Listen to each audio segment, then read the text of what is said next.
get you situated. Hello, my book friends. Welcome back to my channel. My name is Carly. This is Let's Read Into It. And I have a little co-host today, Roseanne. It's still cold out, and so she has her sweater on because she still lives with her parents. She's going to be helping me wrap up May. It was a good reading month. Definitely, reading slump was definitely out the window, which was nice. And I just can't believe we're already done with May and we're into June. Like, time is flying, but it was a great month. I ended up reading 16 books, which is now on par for this year, for what, like, normal amount I'm reading. I read 8 physical books and 8 ebooks, Kindle Unlimited. So I am excited. A lot of romance, some mystery in there. The huge. I have started on my summer reading, but I am excited to show you guys what I read last month. There were some really good books. There were some books. And there was a series that made me cry. Bawled my eyes out.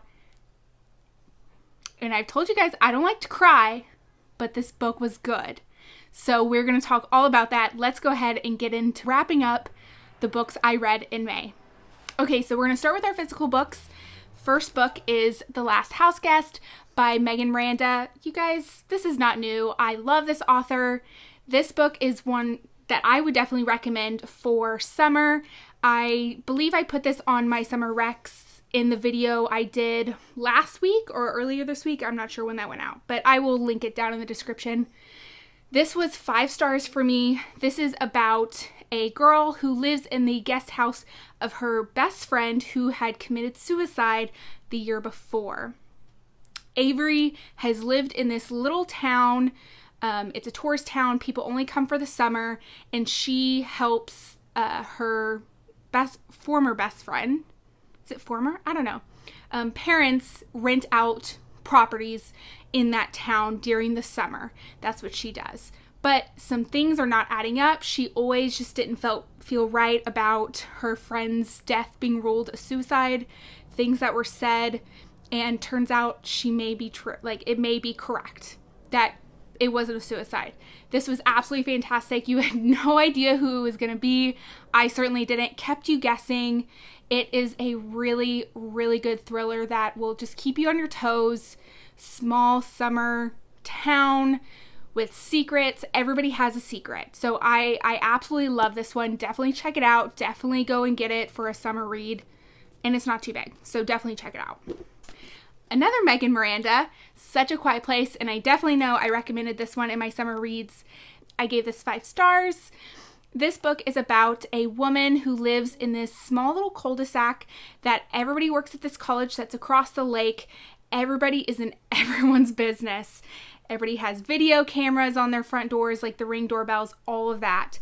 But when a couple is found dead almost 2 years prior, and the person that they thought did it is released and comes back to the community, back to the neighborhood, everybody starts questioning everybody. Secrets are coming out. There's a boys club protecting the boys club, and the main character is trying to figure out if what she remembered is true. You have threatening notes. You have just sleazy, like, neighbors. It is absolutely fantastic. Another one of those, you don't know who's going to do it. Miranda is so good writing that. Like, it's something that, like, you don't want to know who's going to do it by the 3rd chapter. Like, for me, no. I want to know last minute, almost like Scooby-Doo. You rip off the mask. Like, that's fantastic. So definitely 5 stars. Definitely go and check it out. The next book I read was Misconduct by Penelope Douglas. This I gave 4 stars. This is about a former tennis pro. Her name is Easton, who now works as a history teacher at this private school in New Orleans. She meets a guy 6 months prior at a Mardi Gras party. She knew his name, but he only catches her first name, and they don't see each other for 6 months. Turns out he is the father of one of her students, and there is a sordid affair that goes on. It tries to come off as taboo. I really don't think so, because, I mean, I guess you can't date your son's teacher. He's also running for Senate, and so he's worried about how that will look. There's actually a lot that is talked about this in this book that I think should be talked about. It talks about OCD. There is some trigger warnings you should check out before reading this book. Definitely check it out if you like Penelope Douglas. It's not my favorite of hers, but it was a good read. It was a good quick read, and spicy too. So definitely a good one. I also read Tessa Bailey's Hook, Line, and Sinker. This is the second book in the Bellinger sister duology. It takes place in Westport, Washington, which, if you read It Happened One Summer, this is about Piper's sister Hannah and Brendan's best friend and co-captain or person who works for him on the fishing boat, Fox. Fox is a reluctant playboy. He feels as though everybody has just put him in this box because of how his dad was, and he is not that person. Hannah has, had a crush on this director, and then suddenly she realizes that she has feelings for Fox. So it is a friends to lovers. The banter is great. It's classic Tessa Bailey banter. I gave this 4 stars just because it's a slow burn. I don't really like a slow burn. I want the pace to, pick up. But it wasn't bad. It definitely still had the same charm as It Happened One Summer. Is it as good as It Happened One Summer? No. But still good. Definitely check it out. I also read the new release from Katee Robert, Dark Succession. This has been re-released. It was previously published as The Marriage Contract. So I think the series is 6 books. The O'Malley brothers or the O'Malley family or whatever. So it's all that entire series is going to be rebranded, new covers and everything. I read this very quickly. It is kind of a Irish mafia romance, a forced marriage, though I don't think it's forced. It's clear that they like each other. There's no force in there. There's definitely some sad parts in it. There's the classic Katee Robert spice. I gave this 4.5 stars just because by the end of it, I'm well, okay, it's dragging. It started to become repetitive where it should have just ended. But otherwise, it was really good. 2 fighting Irish families with a 3rd Irish family that's also fighting with them. You also get a lot of POVs. So you have the 2 main characters' POVs. You get some siblings' POVs. A lot of death. You already know who the second book is going to be about, which I'm really excited. Comes out in July. I can't remember what the new name for that one is. But this is really good. If you like a good mafia romance, definitely check this one out. I also finished King of Pride, which is the second book in Anna Huang's King of Sin series, first book being King of Wrath. I gave this a 4 stars. It's not as good as King of Wrath. This is about Kai and Isabella. They are opposites attract, billionaire romance. She works as a bartender at the exclusive club he goes to, where there is a rule in the contract where they are not allowed to,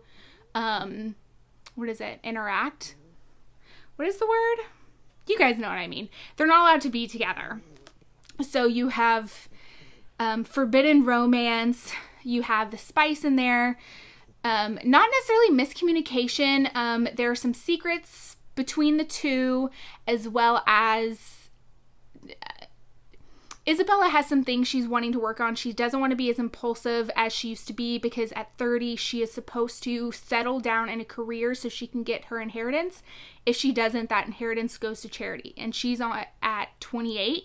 So the deadline is looming. And so that's a big contention in this book. Very, very good. Not as good as King of Wrath, but definitely check it out if you like the first one and you want to continue with the series. Credence by Penelope Douglas. Now, I read this on a reading vlog. I'll link that down below. I love this book. Is it a little taboo? Yes.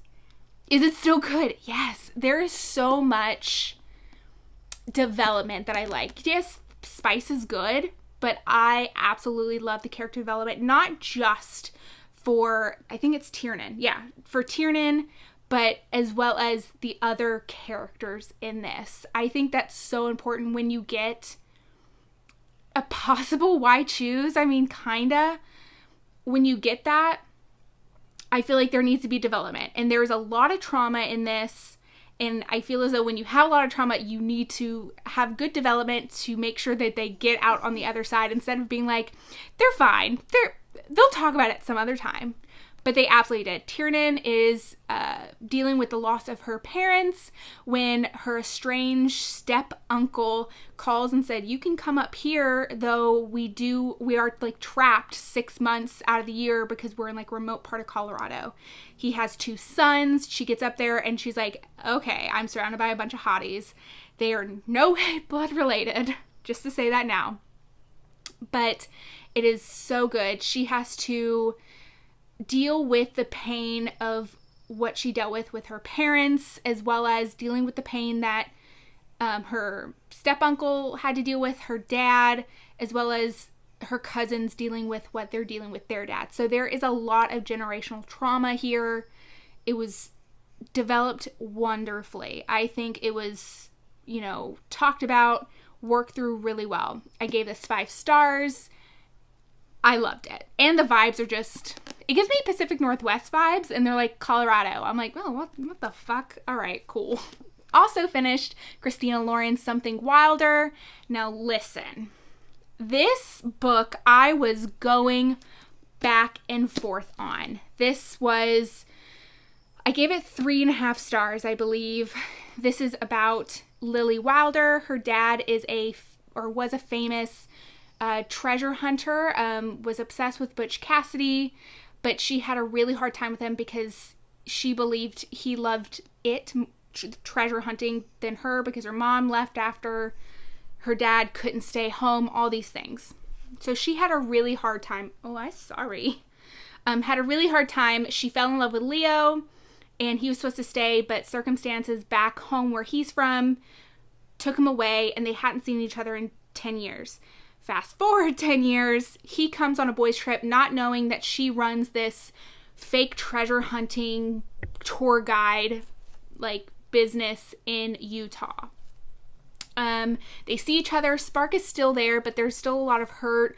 She doesn't understand why he never came back for her. He doesn't understand why she never returned his calls. A lot of things happened that tore them apart. There's a lot of that developed. Okay, go somewhere. There's a lot of that developed. There's a lot of that angst in there. But what I think this book was, I feel like the romance in this was very subplot. Yes, it's a romance book, but really the story was about Lily and her dad, of how to handle the grief of losing him. And she didn't lose him recently. It had been 7 years by this point. But dealing with her anger towards him, dealing with, the thing that he loved that he tried to force on her feeling like her life was just not what she ever wanted it to be, and Leo coming back. It was a lot. The romance was there, but really I feel like the romance was, I was like, I want the romance, but I also want her to find herself. I don't want her to find herself with Leo. I cried a little bit in this when she was reading some stuff from her dad, but it's really good. But it's not my favorite Christina Lauren book, just because I'm like, when I'm expecting Christina Lauren, I'm expecting romance, and this really did not feel like a romance. It felt very subgenre of romance, which is fine. It was just not what I was expecting, but it was still good. Okay, so let's go ahead and get into the ebooks I read. The first one being The Confidence of Wildflowers by Micalea Smeltzer, I believe. If that's wrong, I'm so sorry. This is the first in a duology or a trilogy, because I believe there's another one coming out. You guys, bawled my fucking eyes out. Cried. The romance was good. Little taboo. You have the 2 main characters. They are neighbors. He's just moving in. He is a single dad to a little boy. Much older. She is 18, just graduated high school, and she doesn't really know what she wants to do. She doesn't want to go to college yet. She's just not sure what she wants to do with her life. And she goes over and just tries to crack his shell, like, what you doing? You need any help? And then he asks her to babysit, nanny his little boy when he can't be there. And so as it happens, they fall in love. There is a bunch of taboo, but some very tragic things happen if you deal with any sort of loss, cancer, child loss, things like that. Please, please, please read these trigger warnings, because it took me by surprise, and I literally, my fiance woke up to me like crying my eyes out. I'm like, it's fine. Sorry, the landscapers are here, and I just had to shut the window because they started being really loud. So, back to it. Again, please check your trigger warnings with this book, because it honestly it destroyed me. But it was good. It was a really, really good book, because it touched on so much, touched on a lot of grief, having to grow up. Like, it's a lot. So I gave this 5 stars because honestly, I don't know, it touched me. You guys know I don't like crying in books. But I didn't see it coming, and it was so good. So of course, I immediately had to go into the second one, which is the resurrection of Wildflowers.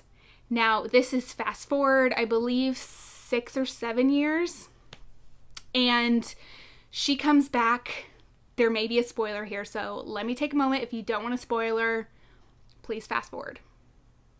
Okay, so she comes back. She ended up getting pregnant and had his baby, but she gets together with her old high school boyfriend. They get married, but they are now divorced.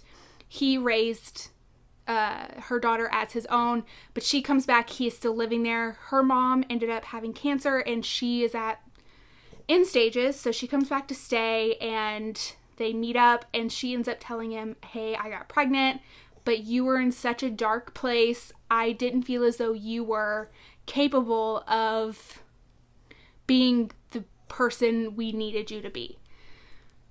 Again, I fucking cried, okay? Like, it was a lot. It was a lot, but the way they worked through their problems with healthy communication, you guys. Chef's kiss.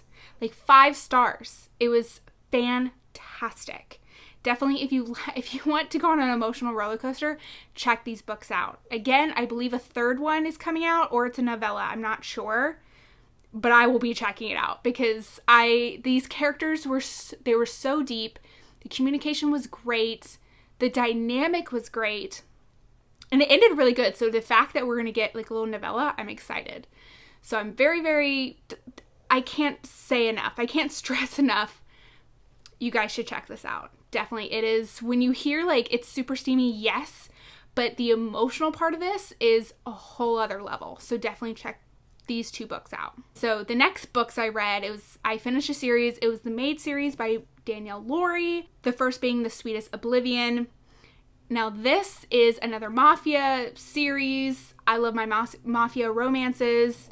And what happens is the main male character is engaged to her sister because she had run off 6 months prior, and is now considered damaged.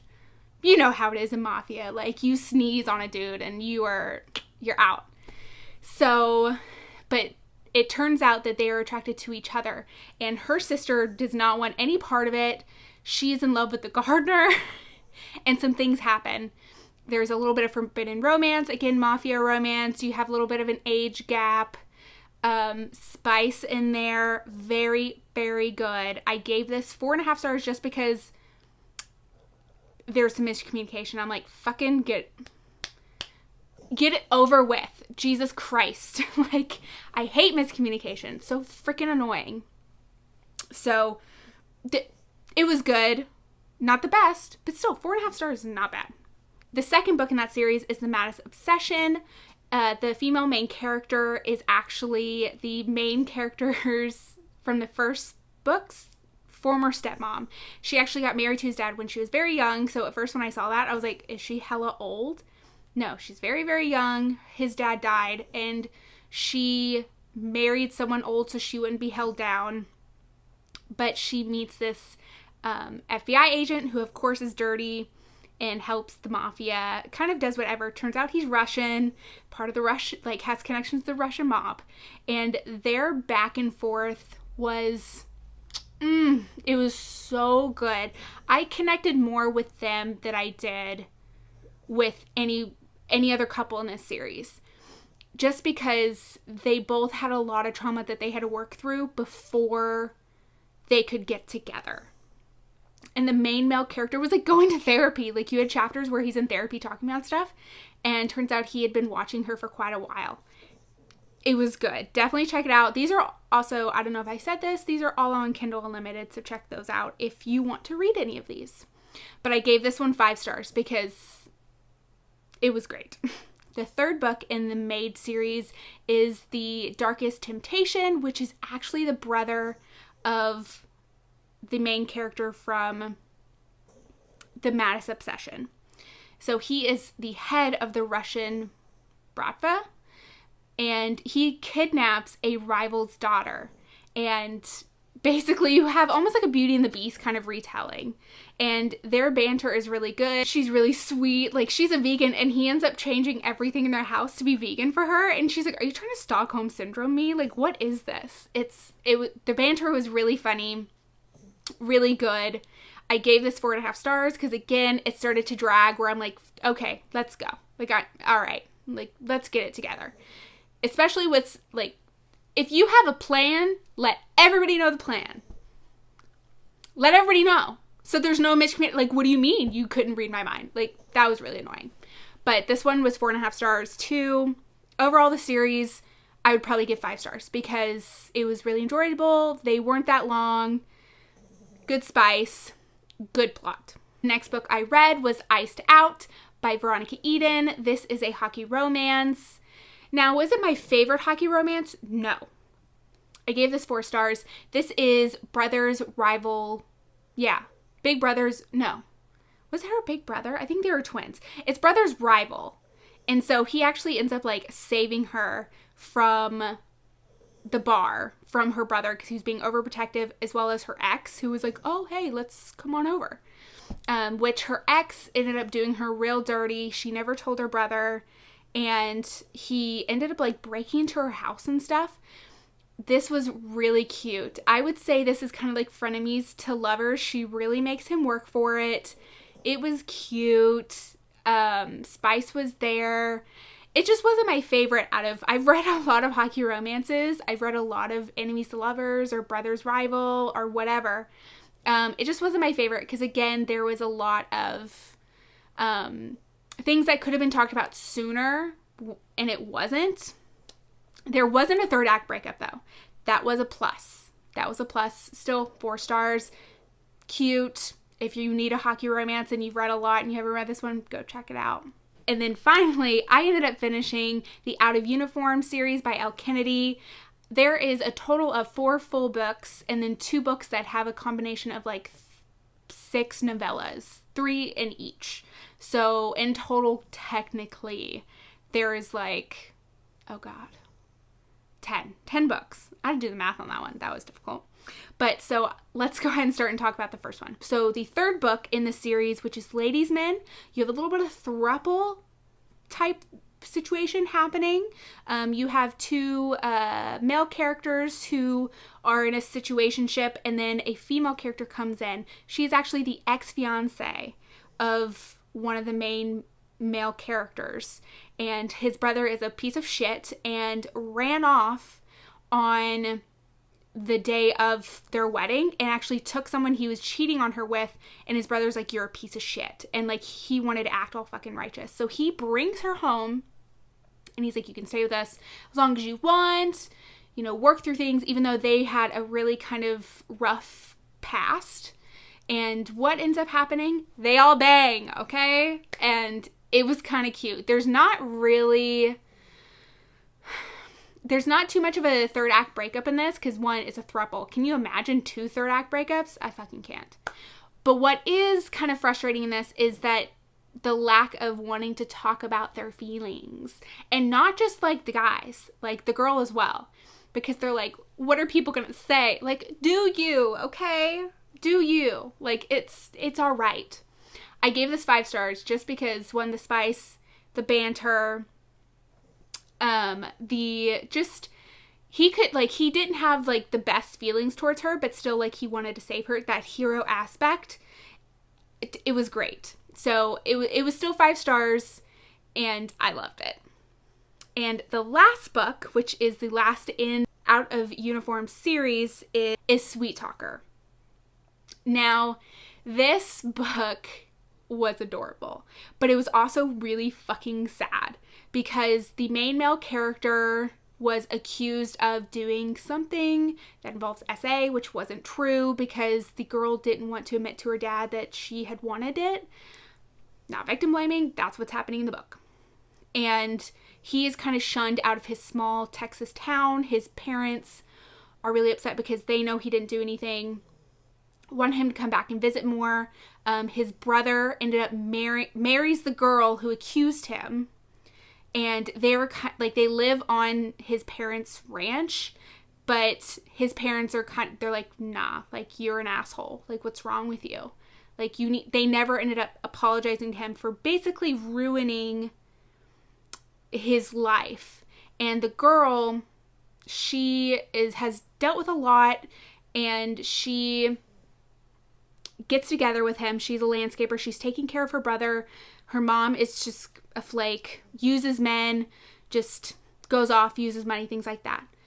And he is obsessed with her. He hires her to do his friend's lawn just so he can get her to, like, go on a date with him.